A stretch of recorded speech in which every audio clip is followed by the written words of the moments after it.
Pre-order your copy of our Football Game Plan Scouting 2020 Prospect Guide. Over 800 prospect profiles of both NFL draft prospects and some CFL draft prospects as well. These are guys that we talk about in the video. Now you get your opportunity to go behind the curtain and see our detailed scouting report for each and every player that we will break down in one of these prospect rankings videos. Again, go to our website and pre-order your copy today.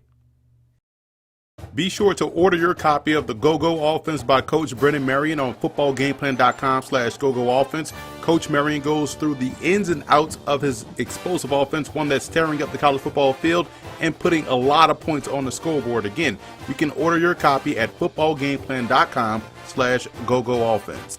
Welcome to footballgameplan.com, where football makes sense. I'm Emory Hunt, the czar of the playbook. And now that all of the film has been watched, the grades have been finalized, let's take a look at our 2020 NFL Draft prospect rankings. And today, we're going to take a look at the quarterback position.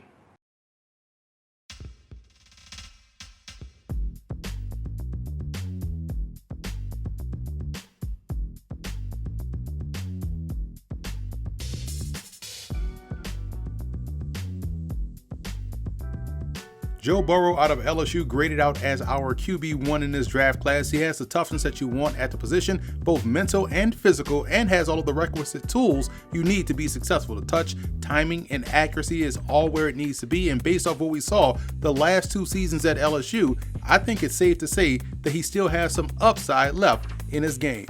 Jalen Hertz checks in at number 2, and the reason why I like Hertz here is because of a lot of the things that you like Joe Burrow for, the toughness and the improvement each year in college at 2 different programs. Now, Hertz is also mobile, which adds another dimension to his game. He proved he can win on both ends of offense, but what makes him special is that he has that something that you can't quantify, and that's that it factor. And I know folks hate things that you can't put a number to, but you sort of can with this. Just think of the it factor as situational awareness, like third down offense, backed up offense, end of game situations, red zone offense, and 4-minute offense. He excels in all of those areas and will continue to get better. And I think the benching at Alabama lit a different fuse in him, and judging by how well he responded, I think it's safe to say that that fuse will stay lit and burn bright as he transitions to the NFL. At number 3 is Tua Tagovailoa out of Alabama, and just from a traits perspective, he has tremendous accuracy, velocity, and elite level placement on his passes. He also does a great job of moving within the pocket. Now, he's a chain mover that does a great job in finding first downs. One of the major concerns for me is that he doesn't necessarily anticipate well, and his passes tend to come out flatline and at one speed only. His game, quite honestly, reminds me of Jimmy Garoppolo, who plays for the San Francisco 49ers, a quick release guy that has some athleticism that can move the chains and keep your offense on pace. But the other obvious concern here is his injury history. You hope that his string of bad luck is over and he can remain healthy for what should be a fantastic NFL career.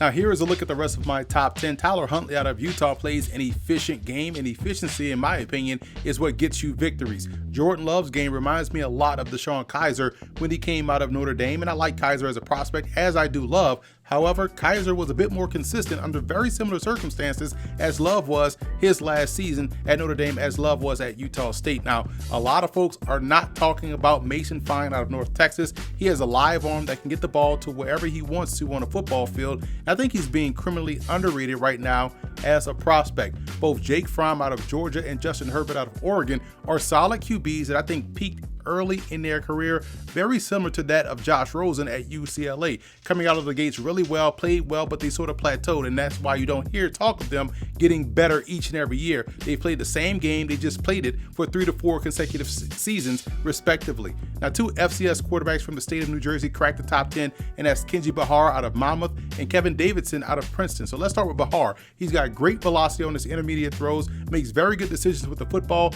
and shows the mental acumen to pick apart a defense from the pocket. And he will be the first to let you know, don't sleep on his ability to take off and run really well. Davidson had to wait his turn at Princeton behind Charles Canoff and John Lovett, but it was well worth the wait as he put together a fantastic season for the Tigers that saw him win the Bushnell Cup, which is the Ivy League Offensive Player of the Year award, and earned himself a spot at the 2020 East-West Shrine Bowl, where, in my opinion, he had one of the best weeks there at that position. Some people will view his lack of experience as a negative. I view it differently. For me, I view it as tremendous upside. Moving right along with quarterbacks 11 through 20, and Cole McDonald out of Hawaii has intriguing game. There are throws that he makes that make you stand up out your seat and just say, wow. Now, it'll be interesting to see how he does throughout the rest of this draft process. Two Sun Belt Conference quarterbacks with good all-around game are Caleb Barker out of Troy and Dan Ellington out of Georgia State. Now, Barker will be 2 years removed from a knee injury, and while Ellington played with a torn ACL this season, he even competed down at the 2020 College Gridiron Showcase and competed very well. I like the tape of DeAndre Francois and Chasen Virgil, as well as Khalil Tate. All three have solid developmental tools that will be wise to invest in. I thought the two Pac-12 quarterbacks had interesting careers. Both Jake Luton out of Oregon State and Jacob Eason out of Washington are taller, strong-arm QBs that throw really well coming off of play action. Two more small college guys that are flying under the radar, and that's Roland Rivers III and D'Angelo Fulford out of Mount Union. Rivers won the Harlan Hill Trophy, which is the Division II equivalent to the Heisman Trophy, after putting up monster numbers at Slippery Rock this past season. He's built a lot like the late Steve McNair and provides a lot of the same athletic traits, but when you look at his game, he has the football IQ and the passing skill to succeed at the next level. Fulford is coming off a phenomenal career at Mount Union. The Miramar, Florida native went up to Alliance, Ohio, and brought a ton of athleticism to the position. Now, he's the type of guy that's really good when the play breaks down because he's able to find players deep down the field, and he's stylistically similar to the Montreal Alouettes quarterback, Vernon Adams. Let's keep it rolling here with quarterbacks 21 through 30. A solid group of quarterbacks this year. You look at David Tamaro out of Johns Hopkins, outstanding talent. James Morgan of FIU had a sensational week down at the East-West Shrine Bowl. Jamar Smith, not Smoth, Smith out of Louisiana Tech, and Bryce Perkins are two of the more improved quarterbacks you're going to find this year. And keep an eye on Caleb Evans out of UL Monroe. I thought he was efficient, especially over the middle of the field, as well as Ben Holmes of Tarleton State, who put together a fantastic year for the Texans down there in the Lone Star Conference as they make the transition up next year to the FCS. Moving on to 31 through 40, again, a good crop of quarterbacks, developmental guys that will be solid on NFL rosters. I really like what I saw this year from Reed Sennett out of San Diego, as well as Javon Craig out of Austin Peay. Both guys improved their play so much that they led their teams to the FCS playoffs. And I just like the way Sheldon Epler and Case Cookers throws the football. Those two guys just play fantastic football. They're excellent passers that were well coached in college. You look at some Division III standouts on this next list, 41 through 50. Brock Rutter won the national championship with North Central, has a live arm. Jackson Urban was sensational in the playoffs, a guy that can put the ball wherever he wants to with touch timing and also accuracy. Jeru Campbell out of Ferris State had his team in the Division II national championship game 2 years ago, and I thought Tom Flacco and Justin McMillan had really good weeks of work down at the 2020 Tropical Bowl. Quarterback Ryan Stanley out of Florida A&M was the MEAC Offensive Player of the Year, and I think he still has upside left in this game as well. You look at the back end of this list, and these are all guys that have that upside. If Jacob Knipp could stay healthy, he will be talked about a lot in this draft class. Jalen Morton out of Prairie View A&M made significant strides the last 2 seasons under second-year head coach Eric Dooley. He got the most out of Morton, and he is only scratching the surface of how good he can truly be at the position. And Chase 4K down at Nichols is what you would call a winner. He's a guy that plays productive football, always having his team on the plus side of the scoreboard by the time it's all said and done. And as we wrap up this list with quarterbacks 61 through 65, Connor Kagi out of Ottawa is actually 6'7", 222, not 5'10", 222, sorry for the graphical error. But Donovan Isom, former Utah quarterback, then former Southeastern Louisiana quarterback, and now Texas Wesleyan QB, has a strong arm. If you've seen the videos surfacing online of Dez Bryant working out, Donovan Isom is the quarterback that's throwing the football in those workout videos. He has a tremendous arm and should get an opportunity to play at the next level.